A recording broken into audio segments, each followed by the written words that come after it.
Ayaw din kasi niya ng United Kingdom ipagamit yung kanilang military bases para sa offensive laban sa Iran. So sabi dito sa report ng Bloomberg, mga kababayan, just to give you the overview ng mga kaganapan, as prophesied in the Word of God, that wars and rumors of wars will come in the last days. Pati yung mga magkakaalyado, this time mga kababayan, hindi na magkaintindihan. Of course, alam natin, kanya-kanya sila kasing interes.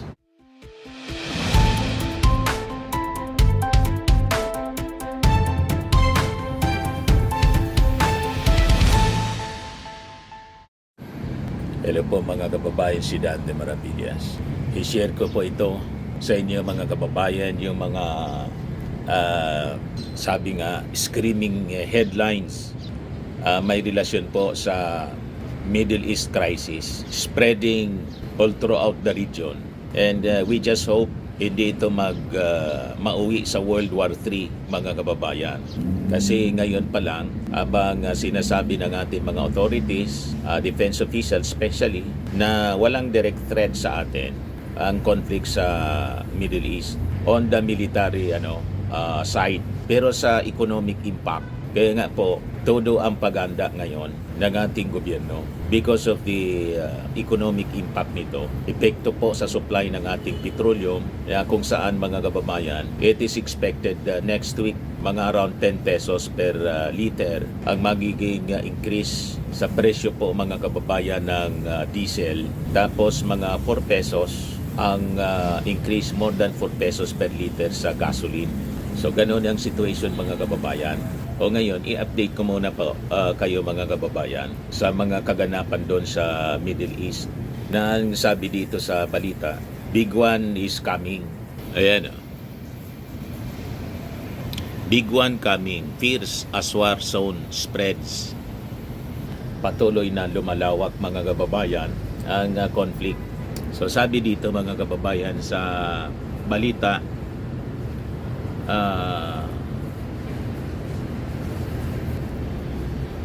US President Donald Trump is not rolling out sending US troops into Iran and warned a new big wave of attacks is still on the horizon. So ang ipapadala na siguro, ground troops na. Pati yung Israel, siyempre, magpapadala ng ground troops para i-intensify nila yung operations laban sa Iran. So sabi dito sa balita, we have not even started hitting them hard. The big wave has not even happened. Sabi po ni President Trump sa report ng CNN. O ngayon, yung Iran, mga kababayan, threatens to strike all economic centers in the Middle East. Gusto niyang idamay buong Middle East, mga kababayan. Ang objective, sabi nga natin, ng Iran, magalit yung mga neighboring countries na mga Arab at bumaliktad ng support. Gusto nilang i-blame sa Israel at saka sa US ang nangyayaring kaguluhan. Nasa totoo lang po, mga kababayan, ang Iran ang nagsimula nito. Ever since 47 years ago, lagi silang sumisigaw ng death to Israel, death to America. At sila po ang major sponsor ng terrorism all throughout the world. So basically, they want to force the neighbors to intervene, na makisawsaw at bumaliktad, mga kababayan, appealing to the emotions ng mga Muslims na dapat sila magkaisa para labanan ang Israel at saka Amerika. Ngayon, nagagalit po si Trump kahit sa kanyang mga kaalyado na European countries like Spain, kasi po ayaw ipagamit yung kanilang military base. Ito yung balita, mga kababayan, ngayon. Sabi dito, we're going to cut off all the trade with Spain. We don't want anything to do with Spain. Nagpupuyos na pahayag ni US President Donald Trump. Galit siya sa Spain kasi ayaw ipagamit yung military base. Sabi kasi ng Spanish government that the US has neither used nor will it use Spanish military bases to conduct attacks against Iran, insisting Madrid maintains full control over its sovereign facilities. So ito, pakinggan natin yung naging payag ni Trump. Spain has been terrible. In fact, I told Scott to cut off all dealings with Spain. First of all, it started when every European nation, at my request, paid 5%, which they should be doing. And everybody was enthusiastic about it, Germany, everybody. And Spain didn't do it. And now Spain actually said that we can't use their bases, and that's all right. We could use their base if we want. We could just fly in and use it. Nobody's going to tell us not to use it, but we don't have to. But they were unfriendly, and so I told him that we don't want to. Spain has absolutely nothing that we need other than great people. They have great people, but they don't have great leadership. And as you know, they were the only country that in NATO would not agree to go up to 5%. I don't think they would have agreed to go up to anything. They wanted to keep it at 2%, and they don't pay the 2%. So we're going to cut off all trade with Spain. We don't want anything to do with Spain.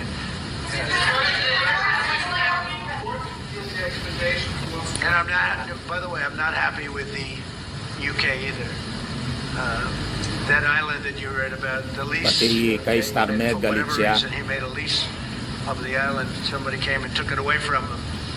And it's taken United Kingdom. 3-4 days for us to work out where we can land there. It would have been much more convenient landing there as opposed to flying many extra hours. So we are very surprised. This is not Winston Churchill that we're dealing with. Ayaw din kasi niya ng United Kingdom ipagamit yung kanilang military bases para sa offensive laban sa Iran. So sabi dito sa report ng Bloomberg, mga kababayan, just to give you the overview ng mga kaganapan, as prophesied in the Word of God, that wars and rumors of wars will come in the last days. Pati yung mga magkakaalyado, this time mga kababayan, hindi na magkaintindihan. Of course, alam natin, kanya-kanya sila kasing interes yung mga bansa in Europe, kahit kaalyado ng Amerika. May kanya-kanya silang interes kasi sa Middle East. Kasi yung Middle East, mga kababayan, nandyan yung stocks ng petroleum. So sabi dito, Donald Trump escalated his criticism of Prime Minister Keir Starmer, saying he has not been helpful and that the relationship is obviously not what it was. So ibig sabihin, hindi na maganda yung kanilang relasyon. Kasi dati, sa mga previous engagement ng Amerika, laging katandem niya yung United Kingdom. Kasi yung Amerika po, dating anak siya ng United Kingdom, British Empire. Kaya it is considered as a child ng Amerika o ng United Kingdom. Kaya galit si Trump kay Starmer. Sabi ni Trump, Starmer is no Winston Churchill. So sabi dito, US President Donald Trump has brutally mocked the leader of one of his country's closest allies as relations fray over the Iran conflict. Hindi kanya tulad ni Winston Churchill na kasangga palagi ng Amerika noon. Kasi sabi dito, si Starmer nagsabi na yung United Kingdom did not take part in the US-Israel attack on Tehran because any British military action niya must have a viable, thought-through plan, and he did not believe in the regime change from the skies. So sabi dito sa balita, mga kababayan ng Sky News, during the White House meeting with German Chancellor Friedrich Merz, President Trump vented frustration that the US had not been able to land its military jets at the UK's strategically important airbase, Diego Garcia. So sabi po ni Trump, I'm not happy with the UK, President Trump said unprompted during a portion of the meeting that was open to the press. So sabi ni Trump, it's taken 3-4 days for us to work out where we can land. It would have been much more convenient landing there as opposed to flying many extra hours. So we are very surprised. Dati kasi, mga kababayan, sa nakalipas na mga dekada, laging kasangga ng Amerika sa anumang laban yung United Kingdom. Pero ngayon nabago with Starmer.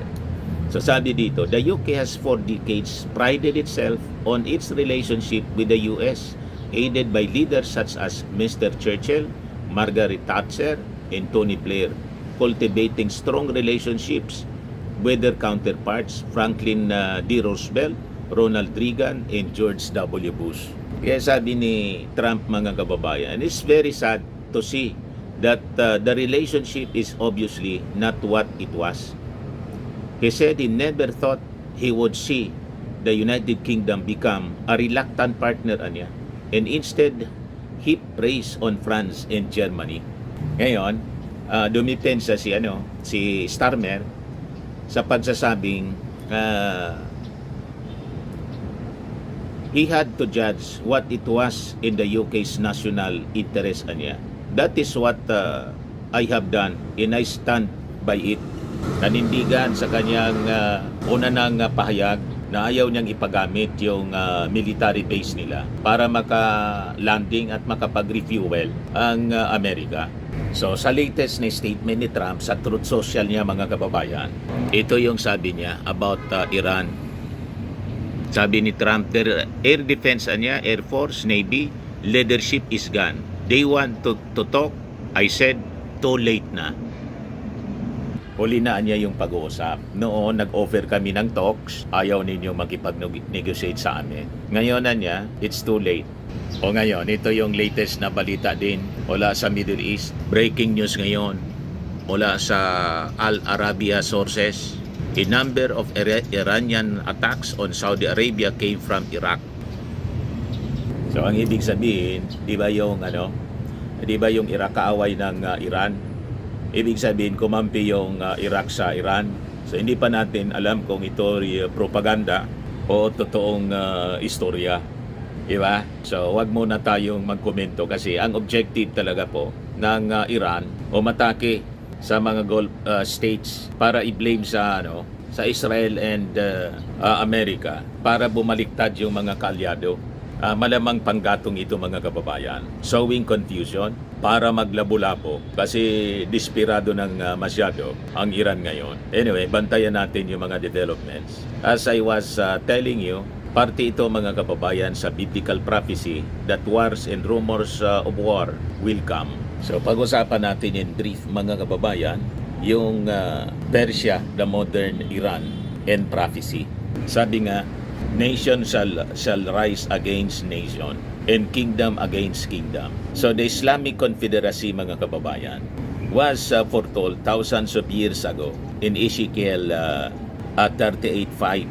So Ezekiel 38:5 describes Persia, Kush, referring to Ethiopia, Sudan, and put Libya, North Africa as part of a massive coalition armed with shields and helmets.